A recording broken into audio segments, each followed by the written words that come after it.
Você já se olhou no espelho e percebeu que talvez algo tivesse diferente? Que você talvez não conseguisse se identificar exatamente com a imagem que você está vendo no espelho? Ou você já olhou para as próprias mãos e já percebeu que você não estava exatamente ali? Como se você estivesse vendo num filme? Como se você estivesse controlando um robô? Bom, hoje nós vamos falar sobre despersonalização e desrealização. Esse é o Caiu o Negócio Aqui e meu nome é Saulo Segreto. Vem comigo.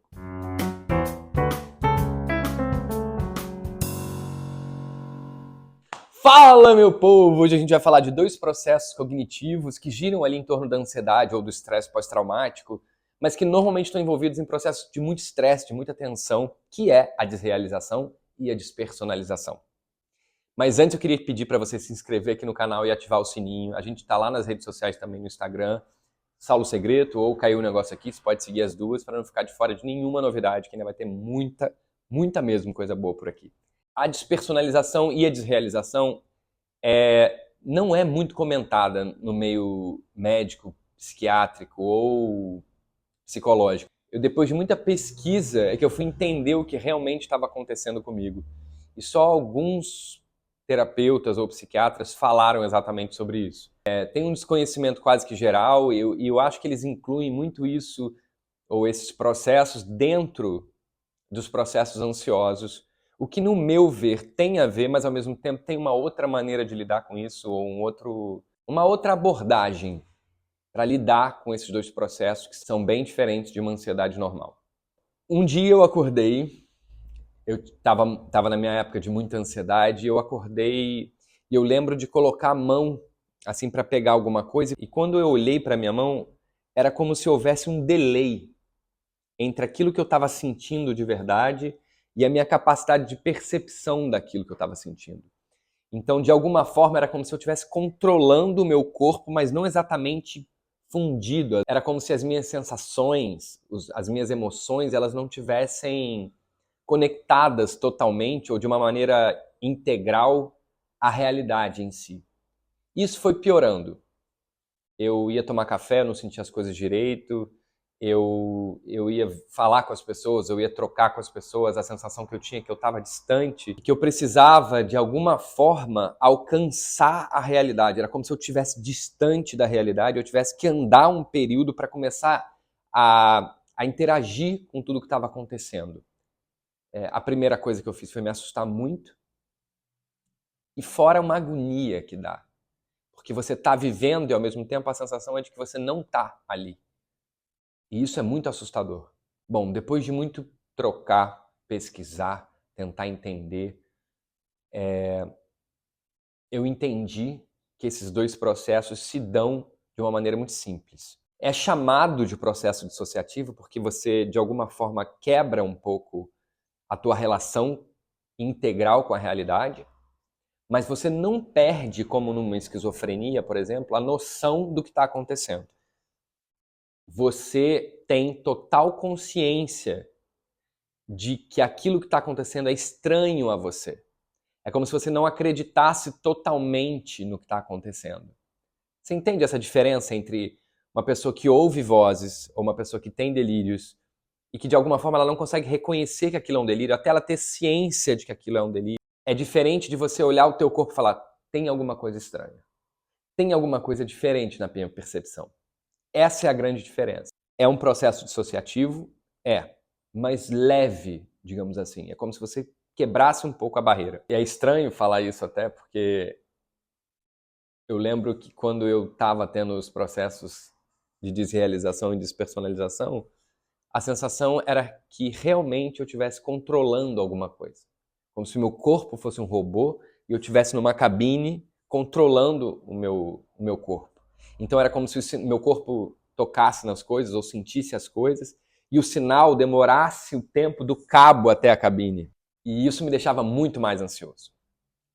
Eles dizem, né, os especialistas, os estudos dizem, que é quando a ansiedade alcança um nível insuportável para o organismo, ele entra nesse processo dissociativo que chama desrealização ou despersonalização. Tem uma diferença entre os dois. A despersonalização é quando você se olha no espelho e você não se identifica. Você não consegue olhar para si mesmo e se reconhecer em você. E eu lembro muito de estar na frente do espelho e ficar alguns minutos tentando achar alguma coisa que eu pudesse me afetar ou achar íntimo. É como se você perdesse a intimidade com você mesmo. Isso é despersonalização. E a desrealização com o mundo. Então eu vivia, fazia as coisas, mas era como se eu tivesse um pouco alheio, de fora, assistindo. Isso é desrealização. Além da ansiedade estar muito alta, um estresse também pode causar, o que dá mais ou menos a mesma coisa. Quando você tem um período muito estressante ou de baques muito fortes, você acaba ficando muito estressado e a ansiedade acaba subindo.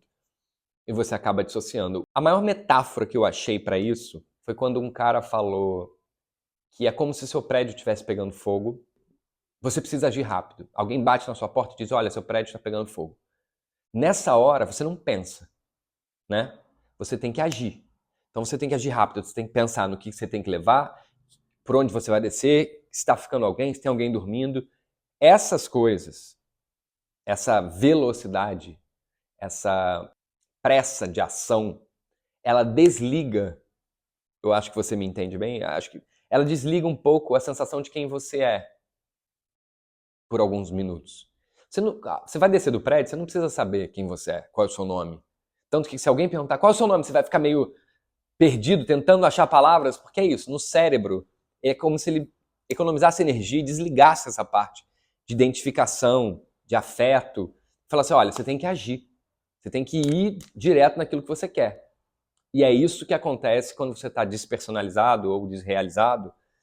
Por algum motivo, você acionou um sistema de defesa tão forte, tão absurdo, que ele desligou o sistema de identificação de você mesmo ou da realidade por algum tempo. Não vou dizer que é para sempre, mas por algum tempo. Essa agonia não passa tão rápido. Eu lembro que eu entrava e saía desse processo algumas vezes até ele se estabelecer 24 horas. Então eu fiquei uns meses aí, desrealizado, despersonalizado. Não é gostoso, não é uma sensação agradável, porque você... É como se você e a realidade não interagissem prontamente. É como se você fosse ver um filme e você precisasse raciocinar para rir da piada. É como se você precisasse raciocinar para se emocionar. É como se houvesse exatamente um delay entre o que está acontecendo e aquilo que você sente. Como se o seu afeto, o seu coração ficasse um pouco distante. Normalmente as pessoas passam ansiolítico ou antidepressivo, quando é o caso, para resolver esse problema, mas não há nada que faça você voltar para a normalidade com uma pílula, por exemplo.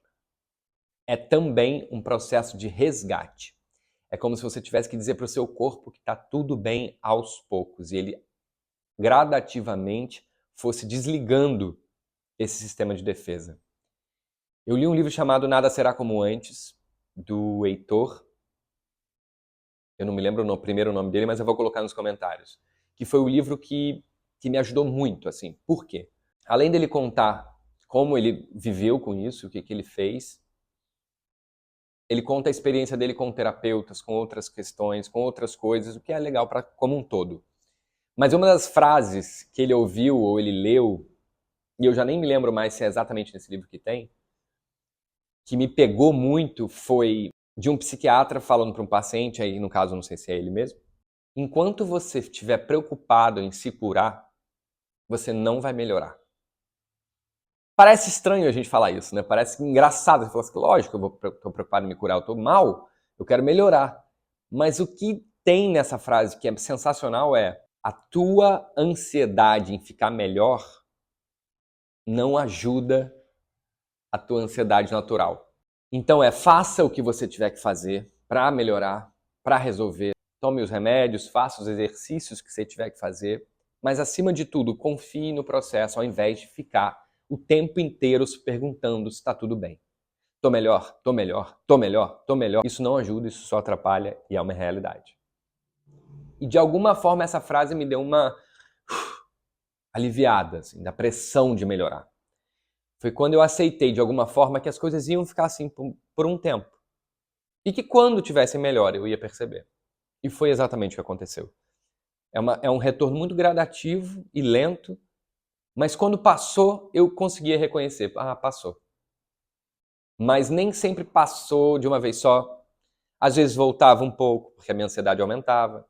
Então, tem algumas questões envolvidas nessa volta à realidade que também é subjetiva, é particular, é diferente para cada um. Então, algumas dicas que podem ajudar são: 1. Exercício físico.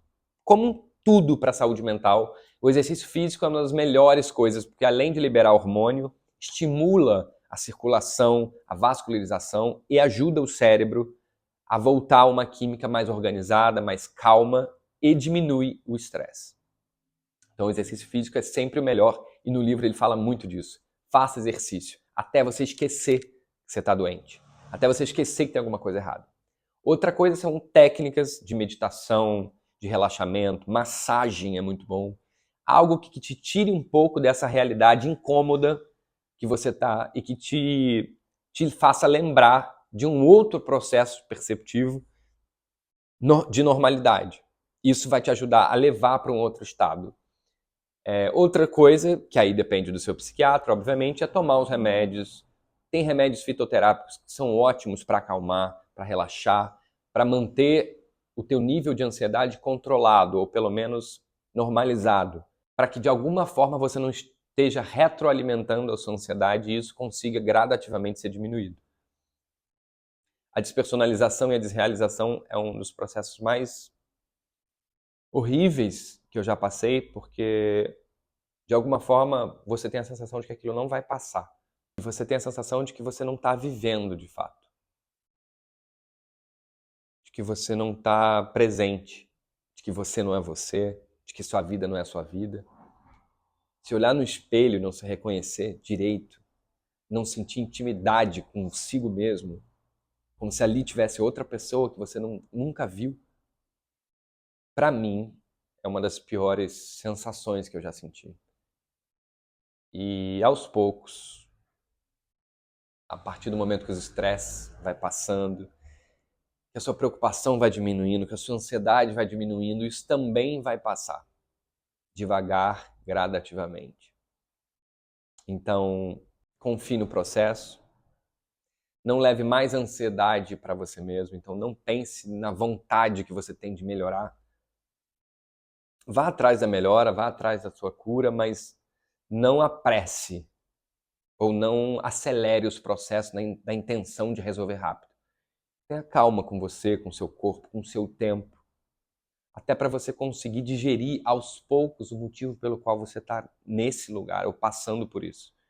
Isso é importante, até para o processo terapêutico. Então, eu vou deixar o nome do livro nos comentários, na descrição desse vídeo. Tem pouquíssimas coisas na internet, tem bastante coisa, mas tem muita coisa genérica. Eu estou aqui aberto para responder qualquer pergunta que vocês tenham sobre esse tema. Bom, é isso. Não se esquece de se inscrever no canal, deve estar por algum lugar por aqui. E até a próxima. Beijo!